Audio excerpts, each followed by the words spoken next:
Oke, Assalamualaikum warahmatullahi wabarakatuh. Baik anak sekalian, selamat siang. Anak-anak kelas 7, kelas 8, 9 yang sekarang sedang belajar menjelang istirahat.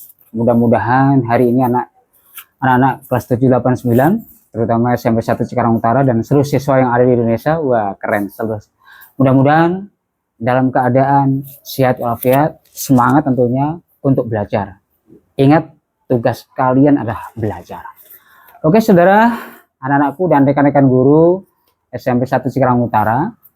Hari ini saya bikin solo podcast ya, ngomong sendiri ya.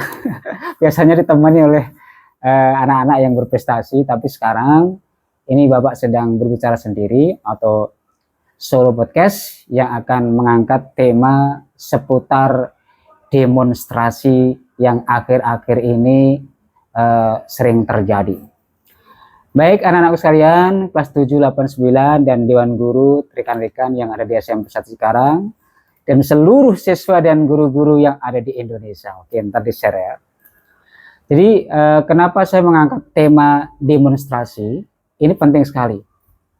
Maka pertanyaannya adalah, apakah siswa SMP itu boleh ikut demo atau boleh nggak diajak ikut demo? Demonstrasi artinya. Pertanyaan yang perlu kita jawab. Anak sekalian, ada beberapa alasan kenapa anak-anak setingkat SMP seusia kalian itu tidak diperkenankan oleh orang tua dan sekolah untuk mengikuti demonstrasi yang berada di kotanya, apalagi di Jakarta yang jauh. Maka dari itu, ada alasan-alasan yang bisa masuk akal mengapa anak SMP tidak diperbolehkan untuk berdemonstrasi, bergabung dengan mahasiswa dan masyarakat yang ada di sekitar demonstrasi itu. Yang pertama, di anak-anak SMP itu usianya sekitar 13 sampai 15 tahun. Masih di bawah umur, bro. Kalian masih di bawah umur. Jadi secara etika itu belum diperbolehkan untuk mengikuti demonstrasi. Karena apa? Masih di bawah umur. Nanti kalau terjadi apa-apa di sana yang bisa membahayakan fisik atau psikis kalian, nanti akan berbahaya. Perkembangan kalian akan terganggu. Ya. Karena masih di bawah umur yang pertama. Itu alasan yang masuk akal sehingga anak-anak tidak diperbolehkan untuk demonstrasi. Kemudian yang kedua, alasan yang kedua adalah karena biasanya ini anak-anak ya, kalau kita lihat di media TV atau di YouTube atau di yang lain-lain, itu biasanya kalau ada demo itu biasanya berpotensi ricuh, betul? Berpotensi ribut, betul? Saling sikut, dorong, atau mukul, bahkan lempar batu atau lempar pentungan antara polisi dengan peserta demo, itu biasanya terjadi. Apa akibatnya ketika nanti seusia kamu yang secara fisik ada belum kuat, kemudian berada di tengah-tengah massa yang begitu besar, ketika Anda atau kalian terkena lemparan, terkena pukulan, atau terkena intimidasi, bagaimana? Ini ya alasan yang kedua. Jadi alasan keamanan, anak-anak belum mampu, belum punya pertahanan fisik yang kuat untuk membela diri. Karena secara fisik juga masih kecil, ya, masih di bawah umur. Makanya alasan keamanan itu sangat penting karena anak-anak harus dilindungi, anak-anak harus dijaga keamanannya, jangan sampai dibawa ke tempat-tempat yang berbahaya atau ikut-ikutan dengan teman-temannya untuk bergabung dengan demonstrasi. Ini nggak benar. Ya, anak-anak yang perlu kita ketahui.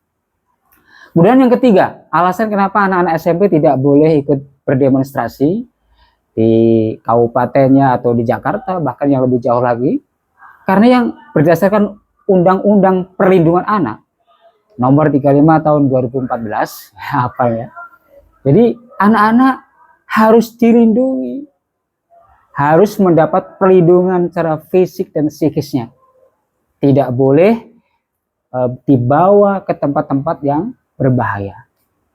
Tidak boleh anak-anak dieksploitasi, diintimidasi, dan sebagainya, nggak boleh. Karena akan melanggar Undang-Undang Perlindungan Anak. Maka dari itu kepada para peserta demonstran yang lebih tua, yang lebih dewasa, mahasiswa, masyarakat, jangan sampai mengajak anak seusia SMP dibawa ke tempat-tempat yang membahayakan. Karena anak-anak seusia SMP masih dalam perlindungan, supaya Anda tidak dicap menjadi pelanggar undang-undang. Ya, jadi melanggar undang-undang. Undang-Undang Perlindungan Anak nomor 35 tahun 2014 mengatakan anak-anak harus dilindungi dari tempat-tempat yang berbau kekerasan, intimidasi, eksploitasi, dan sebagainya. Tidak boleh anak-anak diperlakukan seperti itu. Kemudian yang terakhir, yang keempat, kenapa alasan anak-anak tidak diperbolehkan atau anak SMP tidak boleh ikut demo? Karena anak-anak tugasnya utama adalah belajar. Belajar, bro, ya. Masih belajar.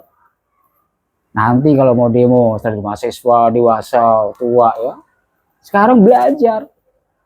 Jadi orang tua dan sekolah itu sangat tidak merekomendasikan, sangat tidak mengizinkan kalian tuh ikut demo. Makanya jangan sampai bolos alasan sakit atau alasan apa, tapi ikut demo, itu yang nggak boleh. Ini penting buat anak-anak.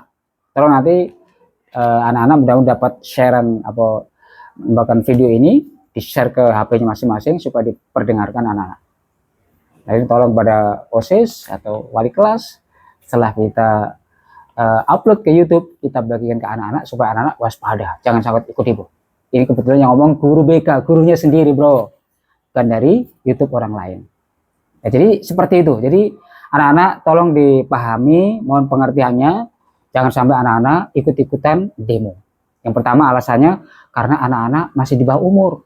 Yang kedua, alasan keamanan, anak-anak akan mengalami tingkat kebahayaan yang cukup tinggi di tempat-tempat kerumunan massa yang berpotensi risuh biasanya kalau ada demo. Ada macam-macam lah, udah kita lihat sendiri di TV ya. Kemudian berdasarkan Undang-Undang Perlindungan Anak, anak-anak tidak dibolehkan untuk berada di lingkungan yang penuh dengan kekerasan, eksploitasi, atau intimidasi dan sebagainya. Itu akan mempengaruhi mental kalian. Yang terakhir, yang keempat, alasannya adalah karena orang tua dan sekolah tidak mengizinkan biasanya, tidak akan mengizinkan. Seusia SMP loh ya, udah mahasiswa terserah, udah SMP jangan sampai ikut-ikutan, diajak kakaknya atau diajak siapapun lewat media, lewat WA ajakannya, jangan sampai diikuti ya. Kamu harus sadar bahwa tugas kalian masih belajar. Makanya biasanya orang tua dan gurunya tidak boleh, tidak mengizinkan anak-anak SMP untuk ikut berdemonstrasi. Kemudian Pak, bagaimana pertanyaan ini? Kalau ada pertanyaan, Pak, bagaimana kalau saya ada keresahan? Bagaimana caranya menyampaikan? Ada cara yang baik buat anak SMP, yaitu dengan cara ngomong kepada ketua OSIS, kepada pembina OSIS, atau menulis di majalah-majalah dinding keresahannya, ditulis, ditempel di situ terhadap situasi yang berkembang saat ini. Ya, bisa seperti itu lebih baik. Ya, berbicara baik-baik, diskusi dengan OSIS, dengan wali kelas atau dengan pembina OSIS, lebih baik. Itu solusi yang terbaik. Ada dengan tulisan-tulisan ditempel di majalah dinding, ketik, kan anak sudah jago ngetik. Ini penting ya. Mudah-mudahan dengan mendengarkan seluruh podcast Bapak tentang larangan siswa untuk tidak boleh ikut berdemonstrasi bisa dipahami dan bisa dipraktekkan sehingga anak-anak tidak terjebak atau masuk ke dalam lingkungan yang berbahaya. Karena belum saatnya, nanti suatu saat kalau sudah tingkat mahasiswa ke atas, dewasa, ya umur 20-an ke atas lah, itu nanti bisa bergabung dengan rekan-rekannya ke Jakarta. Karena secara fisik, mental, secara psikis sudah kuat, sudah mumpuni, bisa hidup di sekitar area yang cukup berbahaya, tapi sekarang belum. Makanya harus ditahan, dengeri, lihat dulu aja. Jadikan pelajaran. Oh, seperti itu. Oke, anak-anak kalian ya, mudah-mudahan anak paham, dan mudah-mudahan Bapak doakan anak-anak terjaga, terlindungi dari hal yang berbau kejahatan, kekerasan, tidak dieksploitasi, dan tidak diintimidasi. Yang penting anak-anak belajar dengan tenang. Malah guru BK, Pak Waris, berkepentingan sayang sama anak, ini sebagai tanda cinta kepada anak-anak. Jangan sampai anak-anak terlibat dalam hal yang sikat membahayakan demonstrasi. Ditahan dulu. Ini Bapak mengingatkan ini. Oke, terima kasih. Semoga bermanfaat. Wassalamualaikum warahmatullahi wabarakatuh. Semangat. Dah.